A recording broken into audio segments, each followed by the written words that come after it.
ঘূর্ণিঝড় রিমাল গেল পুরো উপকূল জুড়ে দগদগে ক্ষতচিহ্ন। মানুষের হাহাকার আর আহাজারিতে ভারী হয়ে আছে পুরো জনপদের বাতাস। বসত ভিটা, ক্ষেতের ফসল, মাছের ঘের, গৃহপালিত পশু সব হারিয়ে নিঃস্ব লাখ লাখ মানুষ। এমন বাস্তবতায় ক্ষতিগ্রস্ত উপকূলবাসীদের পুনর্বাসনের স্বল্প, মধ্য ও দীর্ঘমেয়াদী পরিকল্পনা নেওয়ার আহ্বান জানিয়েছেন অর্থনীতিবিদরা। এদিকে আগামী রোববারের মধ্যে দুর্যোগ ব্যবস্থাপনা ও ত্রাণ মন্ত্রণালয়কে ঘূর্ণিঝড়ে ক্ষয়ক্ষতির পরিমাণ প্রকাশের নির্দেশ দিয়েছেন প্রধানমন্ত্রী শেখ হাসিনা। প্রতিনিধিদের সহায়তায় রিয়াজ সুমনের রিপোর্ট। ঘূর্ণিঝড় রিমালের পুরো একদিনের নির্মম তাণ্ডবে লন্ডভন্ড দেশের উপকূল। যেদিকে চোখ যায় কেবলই ক্ষতচিহ্ন। অনেক ঘাম আর শ্রমে ফলানো মাঠের ফসল হারিয়ে নির্বাক কৃষক। জলোচ্ছ্বাসের পানিতে জলমগ্ন মাছের ঘের, বসত ভিটা। ভেসে গেছে গবাদি পশু, হাঁস মুরগি। ক্ষেত কামারি যা ছিল সব শেষ হয়ে গেছে, আর কিচ্ছু নেই। এই ফসল লবণ পানিতে সব তলায় গেছে। আমার নিজেরই প্রায় 5 লাখ টাকার ক্ষতি হয়েছে। সময়ের সাথে সাথে ধীরে ধীরে খোঁজ মিলছে রিমালের ভয়াবহ ধ্বংসযজ্ঞের। ক্ষতিগ্রস্ত হয়েছে শত শত কিলোমিটার কাঁচা পাকা রাস্তা। বিদ্যুৎ বিচ্ছিন্ন 2.5 কোটি মানুষ। নেই যোগাযোগের জন্য মোবাইল ফোনের নেটওয়ার্ক। সব মিলে উপকূল জুড়ে এক বিভীষিকাময় পরিস্থিতি। এখনো যদি মেরামত না হয়, আমাদের গ্রামবাসী, ছেলে মেয়ে, গরু বাছুর, গবাদি পশু কিচ্ছু আমাদের থাকবে না। উপকূলবর্তী 10টি জেলায় কি পরিমাণ ক্ষয়ক্ষতি হয়েছে তার পরিসংখ্যান না পাওয়া গেলেও জানা গেছে ভোলা, পটুয়াখালী ও বরগুনাতে প্রায় 7 লাখ মানুষ ঘূর্ণিঝড়ের কবলে পড়েছে। প্রায় 28,000 হেক্টর জমির ফসল নষ্ট হয়েছে। প্লাবিত হয়েছে প্রায় 6,000 পুকুর। ভেসে গেছে 4,000-এর বেশি মাছের ঘের। ক্ষতিগ্রস্তর যে তালিকাটা, সেই যদি আমি অ্যানালাইসিস করি তাহলে দেখা যাবে যে পটুয়াখালী এবং ভোলাই সবচেয়ে বেশি, বরগুনাও কাছাকাছি আছে। ঘূর্ণিঝড়ে আক্রান্ত পরিবারগুলোকে দ্রুত সময়ের মধ্যে পুনর্বাসন করার পরামর্শ দিয়েছেন অর্থনীতিবিদরা। ইতিমধ্যে ক্ষতিগ্রস্ত যে মানুষগুলো রয়েছে তাদের জন্য একেবারে বিনামূল্যে খাদ্য বিতরণের একটা স্বল্পমেয়াদী পদক্ষেপ দ্রুত নেয়া, আর যে ফসলহানি হয়েছে, তারপর মৎস্য চাষিদের যে ক্ষতিগ্রস্ততার মুখোমুখি হয়েছে তাদেরকে ঋণ সহায়তা দেয়া মধ্যমেয়াদী। এদিকে একনেক সভায় প্রধানমন্ত্রী শেখ হাসিনা আগামী রোববারের মধ্যে দুর্যোগ ব্যবস্থাপনা ও ত্রাণ মন্ত্রণালয়কে ঘূর্ণিঝড় রিমালের ক্ষয়ক্ষতির পরিমাণ প্রকাশের নির্দেশ দিয়েছেন। বিভিন্ন গণমাধ্যম আসছে ঠিক কিনা সেটা যাচাই করার জন্য, এবং সেটি আগামী রোববারের মধ্যে দুর্যোগ মন্ত্রণালয় থেকে সিদ্ধান্ত দিয়ে জানানো হবে। রিয়াজ সুমন, নিউজ 24, ঢাকা। ঘূর্ণিঝড় রিমালের তাণ্ডবে তছনছ হয়ে গেছে সুন্দরবনের জীববৈচিত্র্য। টানা বৃষ্টি ও জোয়ারের পানিতে তলিয়ে গেছে পুরো সুন্দরবন। মৃত্যু হয়েছে অনেক বন্য প্রাণীরও। পুকুরে লোনা পানি ঢুকে যাওয়ায় বনের প্রাণীদের সুপেয় পানির সংকট দেখা দিয়েছে। বন বিভাগ বলছে এর আগে সুন্দরবনের প্রাণীকুলের এতটা ক্ষতি হয়নি। বিশেষজ্ঞরা বলছেন উপকূলে ঠিক মায়ের মতো বুকে আগলে রাখা সুন্দরবনকে বাঁচাতে নতুন করে ভাবতে হবে। বঙ্গোপসাগরে বিভিন্ন সময়ে জন্ম নেয়া ঝড় সাইক্লোনে স্থলভাগের ক্ষয়ক্ষতি ও প্রাণহানি ঠেকাতে বরাবরই ঢাল হয়ে দাঁড়িয়েছে বিশ্ব ঐতিহ্যের সুন্দরবন। ঘূর্ণিঝড় রিমালের তাণ্ডব থেকে খুলনা অঞ্চলের বড় ধরনের ক্ষয়ক্ষতি কমিয়েছে। বাংলাদেশ অংশে 6,000-এর বেশি বর্গ কিলোমিটার এলাকা জুড়ে দাঁড়িয়ে থাকা এই ম্যানগ্রোভ বনাঞ্চল। তবে এমনটি করতে গিয়ে সুন্দরবন এখন বিপর্যস্ত। ঝড়ের কবলে পড়ে মারা গেছে হরিণ সহ অন্যান্য প্রাণী। 2 দিনে 9টি মৃত হরিণ উদ্ধার করেছে বন বিভাগ। এছাড়া আহত অবস্থায় আরও 13টি হরিণ উদ্ধারে চিকিৎসা দিয়ে বনে অবমুক্ত করা হয়েছে। এটা হচ্ছে অ্যাডাপ্টেশন, ওরা নিজেরা টিকে থাকতে পারে। কিন্তু অনেকের বলতে হলে কোথায় থাকতে হবে, কী করতে হবে সেগুলো বলতে হবে। বিশেষ করে হরিণের যে ছোটো বাচ্চাগুলো আছে, বন্য শুকনো যে বাচ্চাগুলো আছে গাছে উঠতে পারে না, এগুলোর জন্য খুব রিস্ক বা হুমকি সম্পদ। পানির যে একটা সোর্স ছিল, ওই সোর্সগুলো মানে অনেকটা বিনষ্ট হয়ে গিয়েছে, অধিকাংশই বিনষ্ট হয়ে গিয়েছে। আমরা সেগুলা বিস্তারিত তথ্য নিচ্ছি। মানে গত রাত পর্যন্ত তো ঘূর্ণিঝড় ছিল, আজকে থেকে আমরা সেটা সরেজমিনে দেখে আমরা সেটা নির্ধারণ করব কি পরিমাণ ক্ষয়ক্ষতি হয়েছে। বন বিভাগ বলছে লবণ পানি ঢুকে নষ্ট হয়েছে কমপক্ষে 80টি মিষ্টি পানির পুকুর।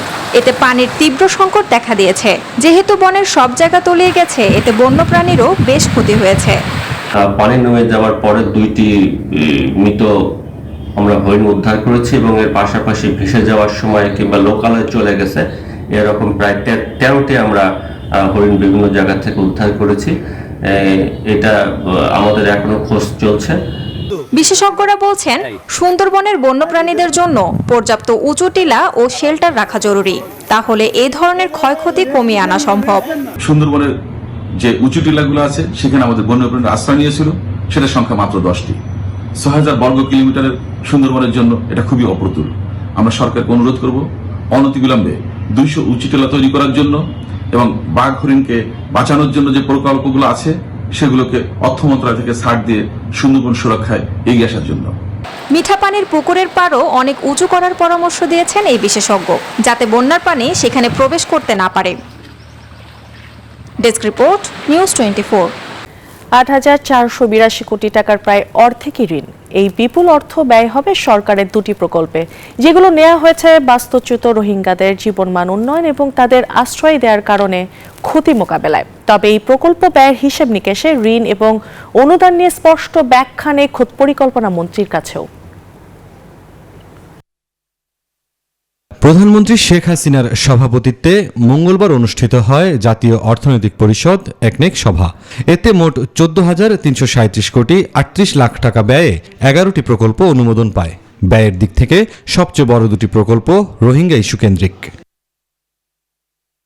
জোরপূর্বক বাস্তুচ্যুত রোহিঙ্গা জনগোষ্ঠীর জীবনমান উন্নয়ন এবং রোহিঙ্গাদের কারণে ক্ষতিগ্রস্ত খাত উন্নয়নে দুটো আলাদা প্রকল্প নিয়েছে সরকার।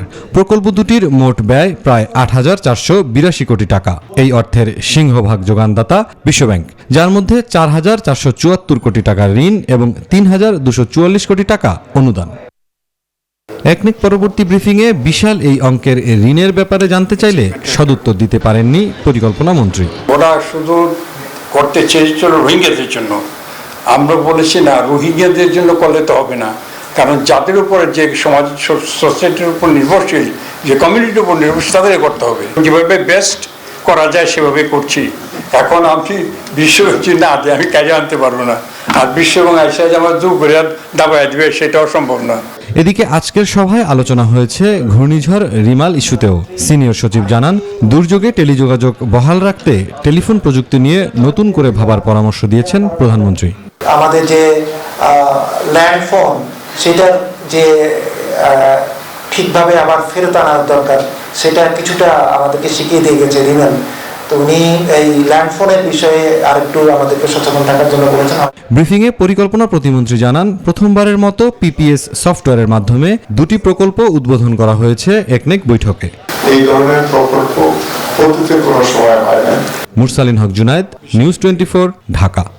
পূবালী ব্যাংক প্লাসে বিজনেস এক্সপ্রেসের সময় হলো একটি বিরতি। ফিরছি আরো খবর নিয়ে সাথে থাকুন। বিরতির পর আবারও স্বাগত জানাচ্ছি পূবালী ব্যাংক প্লাসে বিজনেস এক্সপ্রেসে। পুঁজিবাজার বিনিয়োগকারীদের লভ্যাংশের প্রথম 50,000 টাকার উপর উৎসে কর্মকুফের আহ্বান জানিয়েছেন ঢাকা স্টক এক্সচেঞ্জের চেয়ারম্যান অধ্যাপক ডক্টর হাফিজ মোহাম্মদ হাসান বাবু। মঙ্গলবার ঢাকা ক্লাবে আয়োজিত প্রাক বাজেট সংবাদ সম্মেলনে আহ্বান জানান তিনি। এ সময় মূলধনী মুনাফা বা ক্যাপিটাল গেইনের ওপর করারোপ না করার আহ্বান জানানো হয়। ডিএসই চেয়ারম্যান মনে করেন, শেয়ার লেনদেনের ওপর ব্রোকারেজ হাউসগুলোর উৎসে কর 0.05% থেকে কমিয়ে 0.02% করা প্রয়োজন।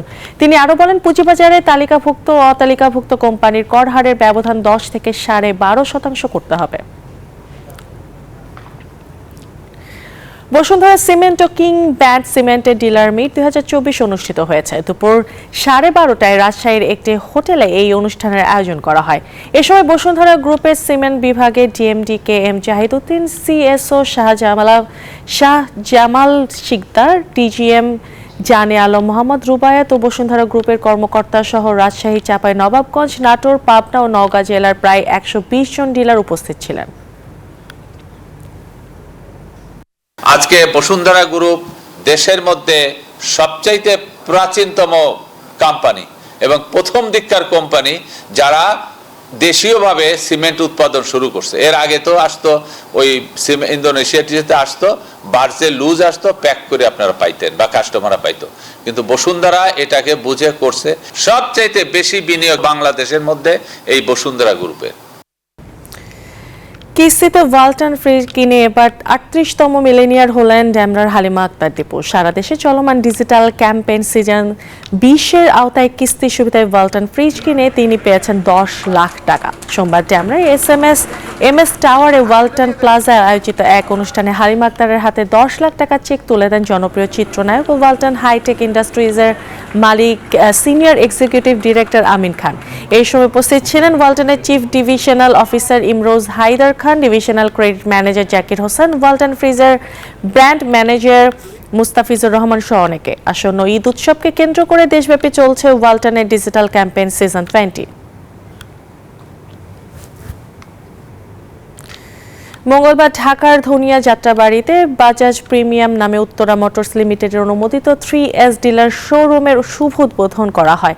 বাজাজ অটো লিমিটেড ইন্ডিয়ার ভাইস প্রেসিডেন্ট সামির দেশপান্ডে এবং উত্তরা মোটরস লিমিটেডের চেয়ারম্যান ও ব্যবস্থাপনা পরিচালক মতিউর রহমান উপস্থিত থেকে বাজাজ প্রিমিয়ামের উদ্বোধন করেন। বাজাজের স্ট্যান্ডার্ড অনুযায়ী আধুনিক প্রযুক্তির সমন্বয়ে নতুন এই শোরুমটি সম্পূর্ণভাবে শীতাতপ নিয়ন্ত্রিত, একই ছাদের নিচে মিলবে বিক্রয় সেবা ও খুচরা যন্ত্রাংশ। উদ্বোধনী অনুষ্ঠানে প্রিমিয়াম বাজাজের স্বত্বাধিকারী মোহাম্মদ বেলাল হোসেন সহ উত্তরা মোটরস লিমিটেড ও বাজাজ অটো লিমিটেডের উচ্চপদস্থ কর্মকর্তা ডিলার উপস্থিত ছিলেন।